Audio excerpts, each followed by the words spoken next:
Lincoln. I'm the owner of Prepper Shop UK. I got into prepping about 5-6 years ago now. I think more people are realising they need to be prepared, and most of the population, they simply aren't. There's, like I said, there's Trump, there's Korea, there's Iran. So I think you know, within the next 5 years, something big will happen. So if we're talking end of the world, law and order's gone, there's no rules, it's dog eat dog, it's survival. You're looking at something you can defend yourself with.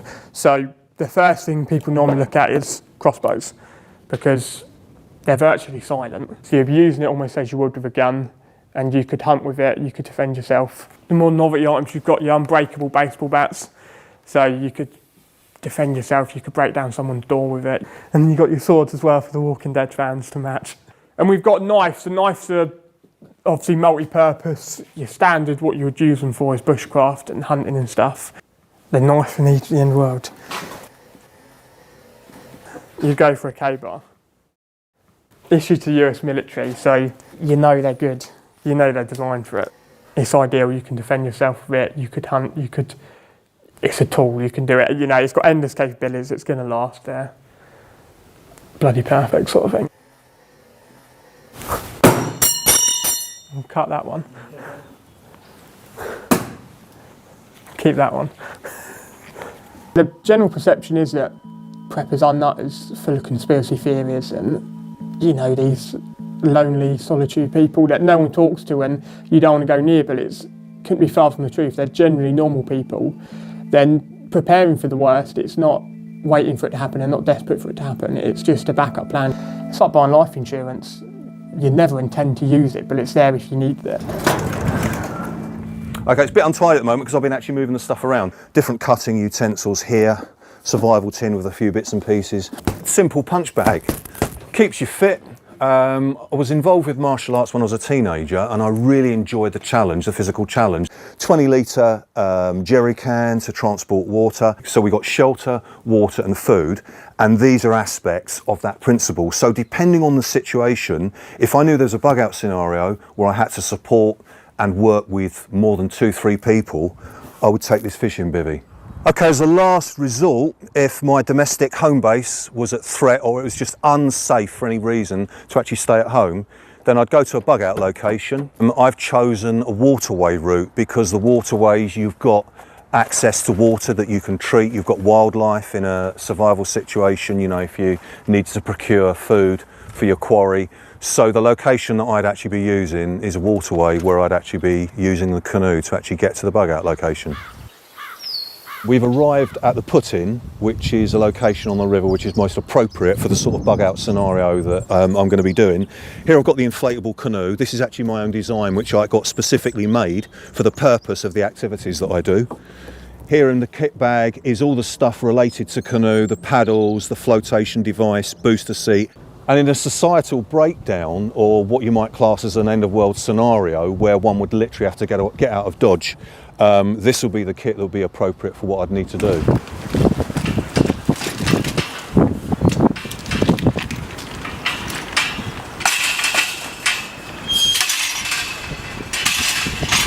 As far as my friends, family, associates, me sort of prepping and survivalists, they sort of thought of it as a bit over the top to start with. But since they've sort of maybe experienced things themselves and seen things that have happened, you know, with floods and that sort of thing, it's always that attitude, it's never going to happen to me.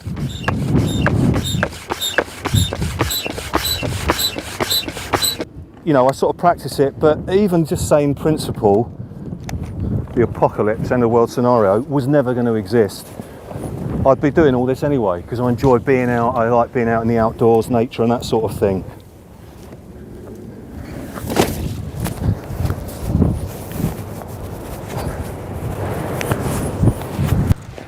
It's always sort of thinking ahead and having sort of just a few EDC, everyday carry, petrol lighter, a fire steel, which will ignite tinder to start a fire, and a small torch. That's always on my person. What do I get from sort of this point where I'm loaded up and I'm ready to go?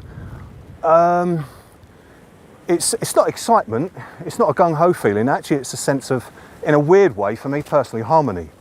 Because I'm out in an environment that I'm just as at home with as what I am being comfortable with my feet up at home having a cup of tea, you know.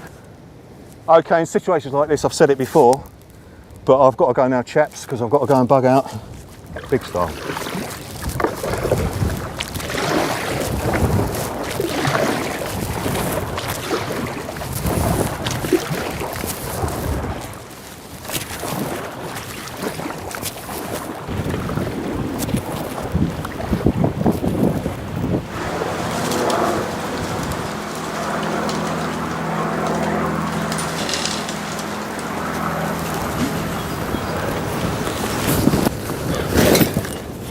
Now it's actually getting colder, I'm actually going to tog up and get a little bit more thermally clad, because if you get too cold, it affects your thinking, it affects your focus and also your physical ability.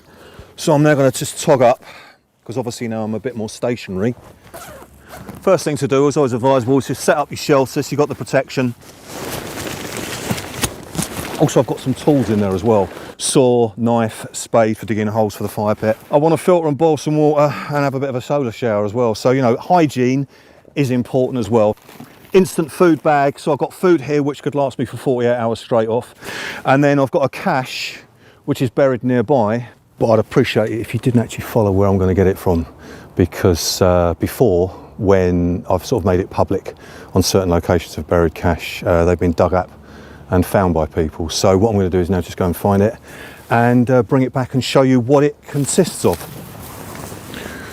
So I just got this from a hidden away little location, and this one's got an overall collection of different things. The main thing is sort of societal breakdown, doing something like this, bugging out. Otherwise I would, you know, sort of want to stay based at home. Here you got a survival bag, you could always use that, also use that if I need to get away quick. This waterproof, this is 8 foot long by 4 foot wide. I can sleep in that if I need to. Water filtering device, cable ties, always handy to fasten whatever you might need to fasten. Little survival kit in here, fishing kit, firelight. I can put that in my pocket, go off, and it would go with my EDC stuff that I carry with me all the time. Little bit of hygiene, just some wet wipes, always good to have. Again, it sort of boosts the morale, cleaning yourself up. If you don't want to die, you've got to defend yourself. So you've got to defend yourself in the most economical and effective way if your life is on the line, and it could be a very quick case scenario that, you know, you could be killed. So I would have different sort of skills of making particular traps, making, you know, it sounds a bit sort of like pedantic and over the top, but my form of self-defense I'd rather it be private, because by the nature of self-defense, the more people that know about it, that know about your defenses, the easier it is for you to be victim. I mean, you know, even in normal society, if you want to call it normal society, you know, there's, was it 3% of the world's population can be designated as psychopath, sociopath. So, you know, in scenarios where there is, if you want to call it, you know, the end of world scenario, it's going to bring all the nutters out of the woodwork. The chances of actually surviving a nuclear attack, just a whole barrage of nuclear, just totally annihilating everything, not many people are going to survive. My motto is never go up unless you're dead.